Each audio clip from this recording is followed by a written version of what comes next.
প্রতি বছরের মতো ২০২৪ সালেও ঘটল বিমান দুর্ঘটনা।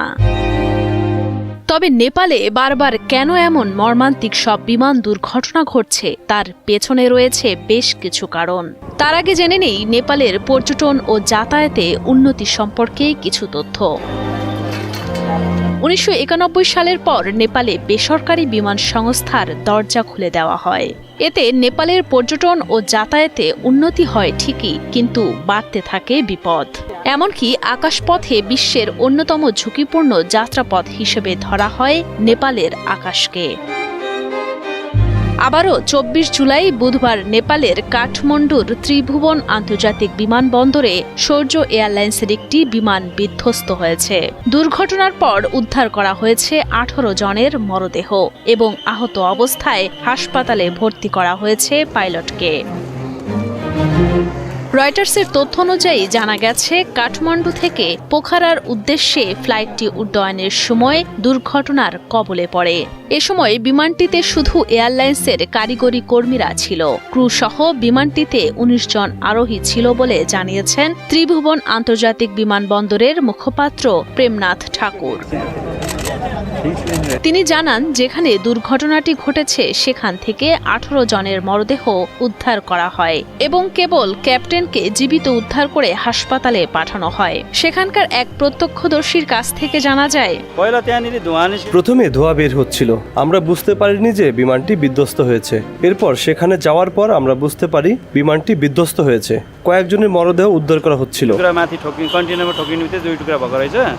পরিসংখ্যান অনুযায়ী জানা যায়, ১৯৬২ থেকে ২০২৪ সাল পর্যন্ত ৭৩টি বিমান দুর্ঘটনা ঘটেছে নেপালে। মৃত্যু হয়েছে ৯৫০ জনেরও বেশি মানুষের। এতগুলো দুর্ঘটনার বেশিরভাগই নেপালের দেশীয় বিমান সংস্থার। তবে বারবার কেন বিমান দুর্ঘটনার কবলে পড়ে নেপাল, তার কারণ বিশেষজ্ঞদের মতে নেপালে বিশ্বের সবচেয়ে উঁচু ১৪টি পাহাড়ের মধ্যে এভারেস্ট সহ ৮টি অবস্থিত।